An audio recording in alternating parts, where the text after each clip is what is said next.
본격 밀리터리 팟캐스트 밀떡을 시작합니다. 안녕하세요. 국방종론 박찬준입니다. 안녕하세요. 놀러온 정명섭 작가입니다. 안녕하세요. 태성입니다. 네, 이렇게 밀떡 시작됐습니다. 이번 시간 밀떡은요, 김정은 취재해봤습니다.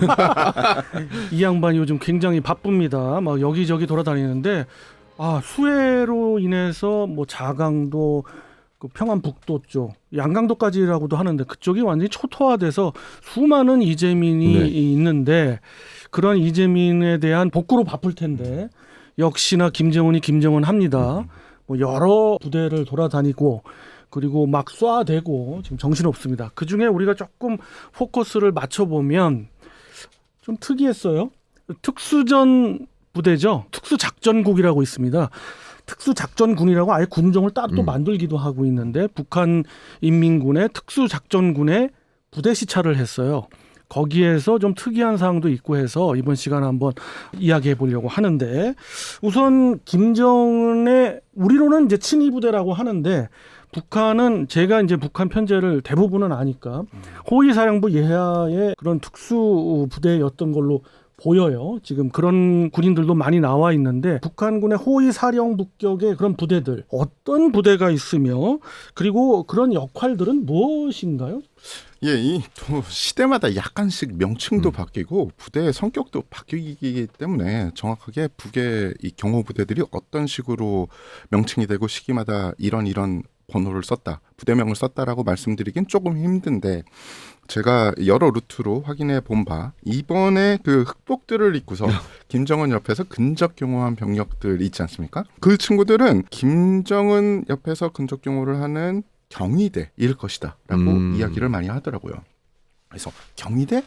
잠깐만, 친위대는 알겠는데 경위대가 뭐지라고 했는데, 북에서 무력을 동원해서 정권에 바로 옆에서 근접 경호하는 집단이 두 개가 있는데 하나는 경위대고 또 하나는 친위대라고 하더라고요.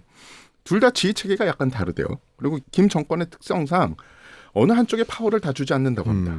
그래서 파워 게임을 하면서 어쩔 때는 이쪽 부대를 써먹고 어쩔 때는 이쪽 부대를 써먹고 어쩔 때는 이쪽을 누르고 이런 식으로 유리하게 자기는 입맛대로 써먹는다고 해요. 크게는 그 인민군의 그 보위성과 호위사령부 간의 알력이 너무 대단하고, 그 김정은을 호위하는 쪽에서도, 그리고 호위사령부에서도 지금 말씀하신 대로 뭐 친위대라고 불리기도 하고 경호대라고 불리기도 하는 쪽에서 하려는데, 경호대 쪽에서도 또 나뉘어져요. 뭐 1겹, 2겹 해가지고 많이 나눠지는데, 워낙 그 엄청난 어떤 규모의 친위 부대들을 갖고 있어서 한마디로 정의할 수는 없죠. 그럼에도 불구하고 북한에서는 아주 뭐 신격 존재잖아요. 이런 김정은의 경호에 대해서 계속 겹겹이 신경을 쓰고 있는 것 같아요. 근데 이제 이번에 그런 그 행사 아닌 행사에서 보여주기식이잖아요. 그냥 뭐 특수부대니까 또 역시 우통 벗고 또 뭐 차력 비슷하게 격술도 하고 뭐 여러 가지 뭐 사격도 하고 하는데, 그중에서 아까 방금 말씀하셨던 그런 부대가 좀 특이했어요. 뭐 검은 제복을 입고. 그래서 지금 방금 소개를 해주셨는데, 또 저는 눈에 들어온 것이 그런 소총, 저격 소총이나 보총들, 우리는 돌격 소총 같은 보총들을 사격하는 것도 좀 보였고, 김정은이 보면 들고 있던 이게 대물 저격총이라고 해야 할까요? 상당히 그 큰 저격총도 보였고 했는데, 전반적으로 태 기자님 눈에는 어떤 것들이 보였나요? 저뿐만 아니라 예전에 여기 많이 출연했던 월간 플래툰의 홍희범 편집장도 거의 같은 생각인데, 이들이 요새 들어서 러시아하고 정말 친밀한 관계를 유지하고 기술 지원을 일정 받고 있다 라고 어떻게 보면 약간 뜻을 모았어요. 신형소총 중에 김정은이 들고 있었던 소총, 특히 이건 좀 잘 찍혀야 돼 라는 각도로 찍힌 것 같은 소총은 러시아군의 최신 소총인 AK-12랑 상당히 많은 부분이 유사합니다. 문제는 외형적으로는 약간 다를 수 있는데, 그 AK-12의 중요한 부분은 뭐 가스 작동하는 부분이나 이런 데는 머즐이라고 하죠. 앞에 그 소형기 있는 부분, 뭐 이런 그 전체적인 기술이 좀 들어가야 되는 부분은 러시아하고 굉장히 닮았다. 일부는 직접 받은 것도 있지 않을까. 그리고 받아서 리버스 엔지니어링을, 그 사람들은 또 주체에 그렇게 좋아하잖아요.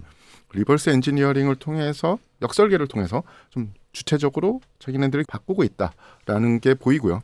저격총을 손에 들고 있는데 그건 사격하는 모습은 저는 못 본 것 같아요. 특이한 점은 레일이 현대적인 레일 시스템을 앞쪽에 달았는데 그 레일 색깔이 그냥 알루미늄 색깔이에요. 그렇더라고. 이 뜻은 뭐냐면 총기를 개발하면 완전히 형상이 결정되기 전까지는 에노다이징이라고 열 처리를 안 합니다. 왜냐하면 또 깎아야 될 수도 있고 변경해야 될 수도 있으니까 비용을 쓸 필요가 없는 거예요. 그 상태로 충분히 실험이 가능하거든요. 그러니까 이것들이 된다. 북한이 수뇌부랑 그러니까 이것들이 생각 없는 놈들은 아닌 것 같아요. 특히 저는 몇 번 이야기를 했고 다른 분은 조금 다른 의견이 있지만 저는 김정은이 총리에 대해서 굉장히 익숙하고 친근한 사람이라고 생각을 해요. 제가 보기엔 그 친구의 침대 맛에는 총이 있어요. 이걸 어떻게 하냐? 제가 총을 그렇게 좋아하는 사람이니까 그리고 많이 달아봤던 사람이니까 많이 안 달아본 사람하고 다른 사람하고 총을 집었을 때 가장 큰 차이가 어깨가 달라지거든요. 근데 김정은은 굉장히 자연스러운 어깨 포즈입니다. 총을 많이 다뤄보거나 만져보거나. 네. 뭐 유치원 때부터 그런 걸 다루기도 하고 지금 북한 어린이들이 그렇잖아요. 그런데 뭐 김정은이라도 안 그랬겠어요. 그리고 김정은이 또 이런 거에 굉장히 관심이 많은 것 같아요. 제가 보기에는 요번에 특수부대 시찰 때 나왔던 총들이 또 김정은이 들고 있고 사진을 찍었던 네. 그 총들이 전부 칠봉각 지휘소 아시죠? 그 네. 지하에 있는 그 지휘소에서 그때 한번 이렇게 들고서 한번 또 사진 한번 또 나왔었어요. 그 총하고 거의 똑같더라고요. 제가 사진을 두 개를 비교해 봤는데도 격시 그거 같은 걸 들고 나오지 않았을까 이런데. 근데 저는 사실은 총도 총인데 다시 눈여겨본 것 중에 하나가 뭐냐면은 김정은이 부대를 시찰할 때 두 가지 부류가 있습니다. 하나는 대부분 땅에 누워있는 얼룩무늬 위장복을 입고 있는 525 이 특수부대 최고죠. 그 걔들의 최고 부대죠. 그렇죠. 우리로 치면 707 네. 요원들이 쫙 엎드려 싸자세를 하고 있고 김정은의 이 친위 경호대인 경위대는 흑복을 입고 그 옆에 있었죠. 서 있었죠. 네. 근데 우리가 지켜봐야 될 건 뭐냐면 시청자분들 다들 군대 갔다 오신 분들은 사격하시잖아요. 사격 가면 우리 뭐 합니까? 방탄복하고 방탄모음 챙겨 입죠. 다른 데는 안 해도 챙겨 입잖아요. 제가 아는 한 525 부대에는 방탄복이 편제돼 있어요. 근데 방탄모도 편제돼 있죠. 근데 사역하는 사람들 방탄복 입은 거 모습이 보이시나요? 사진상으로는 확인이 안 됐죠. 없었고 모자 그냥 네. 일반 모자를 쓰고 있었죠. 예. 예, 전투모. 이게 거꾸로 된 거죠. 왜냐하면 만약에 내가 이 우리 부대원들을 믿으면 나의 정말 이런 이 전사들을 믿으면 이들이 실산 사격을 하든 말든 간에 편제돼 있는 장비, 특히 안전을 위한 장비는 착용을 하게 할 거예요.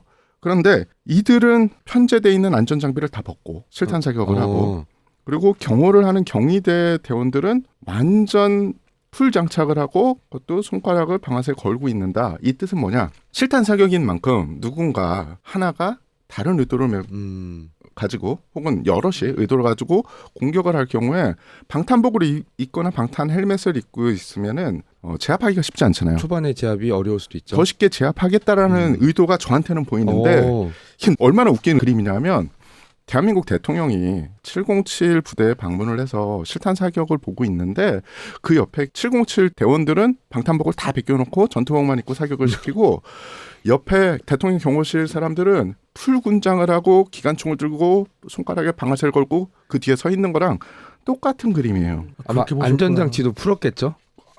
저는 아마 가능성이 네, 있다고 그러니까. 보는데 문제가 뭐냐면 525 부대가 누굽니까? 525 부대는 제가 알기로는 11군단에서 제일 알토란 같은 병력들을 따로 차출해서 우리 어떻게 보면 707 같은 부대를 만들었는데 525 부대가 여러 번 성격이 변하긴 해요. 그런데 이들이 성격이 제일 많이 변했을 때가 박근혜 정권 때 우리가 증평에 있는 모 부대를 참수부대라고 부르면서 굉장히 많이 이들을 이 언론에 올렸죠. 그랬더니 얘네들이 니네가 참수부대면 우린 암살부대가 있어. 그러면서 525 부대를 만들어서 그때부터 최고의 장비 이런 걸 줬거든요. 그런데 그렇게 알토란 같은 사람들 못 믿고 최고의 대접을 했는데도 못 믿고 지금 이런 그림이 벌어졌다는 건 북한의 체계가 어떻게 돌아가고 있다는 게 그렇죠. 지금 방금 말씀하셨지만 그 11군단이 이제 좀 명칭이 변경됐고 좀 확대가 돼가지고 특수작전군으로 이제 군종이 아주 따로 나왔고 거기에 이제 저격 여단이 3개, 그 다음에 이제 항공 육전 여단이 3개, 저격 여단 외에 좀 경보병급의 여단이 또 4개 이렇게 돼가지고 10개 결국은 뭐예요? 11군단의 명칭만 바꾼 거예요. 근데 거기서 바뀐 게 참수부대다 그래가지고 5.25 특수전 대대를 만들었거든요. 이 북한군이.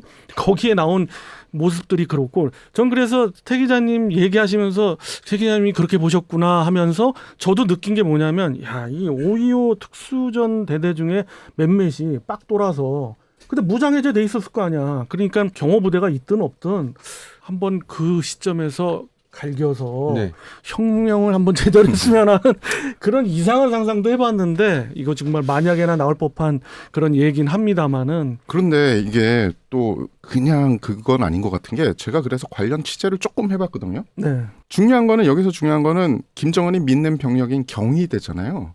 경희대는 그래도 실탄을 주고 바로 옆에서 방탄복을 입힌 채로 근접 경계를 하게 만들었다는 거죠. 근데 경희대는 호위사령부 소속이에요. 근데 최근에 북에서 온 저의 이 소스에게 이야기를 들었더니 이들에게 뭐가 가족한테 가게 되면은 호위사령부 쪽에서 통첩이 가는 게 아니라 비서국에서 통첩이 간대요. 그러니까 이들은 왜 한국도 그런 부대가 있죠. 경호하는 부대들 중에 수방사령부에 소속돼 있지만 경호처에 지휘를 받는 그런 부대가 있듯이 이들을 어떻게 믿을 수 있나 했더니 이 사람들이 호위사령부 소속이긴 하지만 비서국의 직접적인 관리를 받고 있다.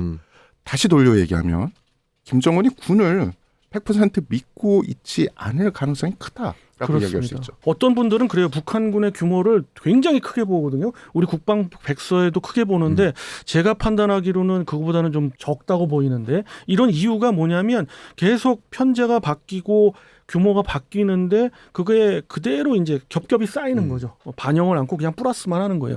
말씀 주신 대로 김정은이 계속해서 군을 못 믿기 때문에 군도 그렇고 호위하는 부대도 그렇고 전부 또 다른 부대 계속 창설을 하고 있어요. 지금. 그러니까 여러 부대를 조각을 내서 각자 충성 경쟁을 그렇죠. 시키는. 네. 보위성만 하더라도 보위성을 또 감시하는 또 다른 말하자면 첩보 부대를 네. 첩보 조직을 만드는 거거든요. 그래서 제가 보기에는 이런 모습을 봤을 때 정말 얘들의 어떤 운명 멀지 않았다 하는 생각도 장밋빛 생각도 좀 해봅니다. 네. 개인적으로 궁금한 게 있는데 아까 말했던 5.25 특순작전대대가 하는 역할이 혹시 뭘까요? 우리의 707로 보시면 돼요. 완전히 종심 깊이 침투해서 적성국의 말하자면 대통령이죠. 고가치 또는 표적. 네.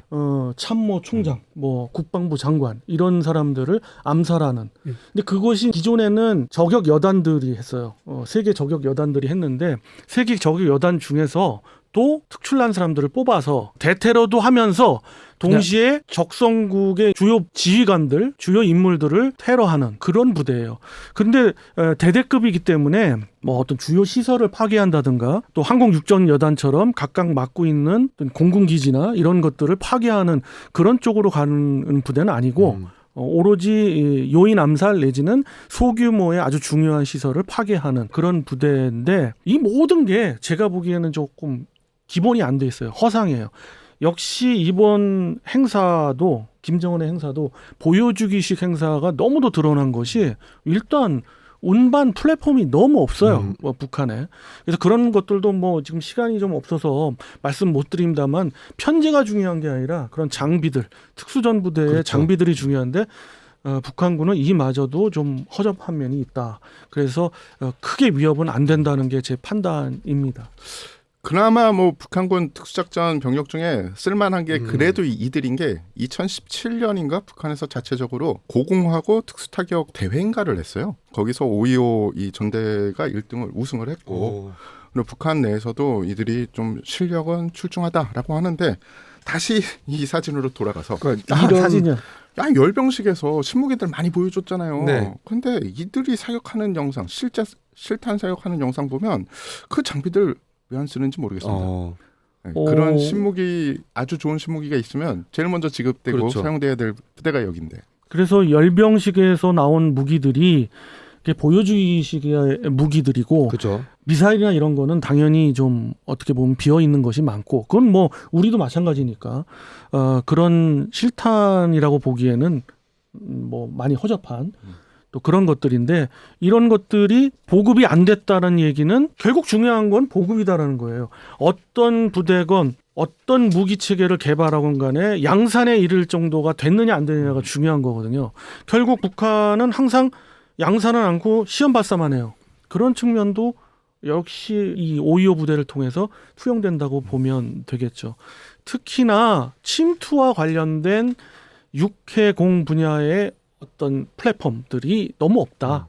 그래서 그들의 역할을 제대로 할 수가 없다는 게 뭐 또 저의 의견이기도 한데, 역시 태 기자님은 또 태 기자님대로 그런 모습을 또 봤고, 이번 기회에 그런 것들을 다 볼 수 있고 또 이야기할 수 있는 시간이 돼서 좀 좋았고요. 이번 시간은 이것으로 마무리 짓도록 하겠습니다. 여러분, 그럼 다음 시간까지 안녕히 계십시오.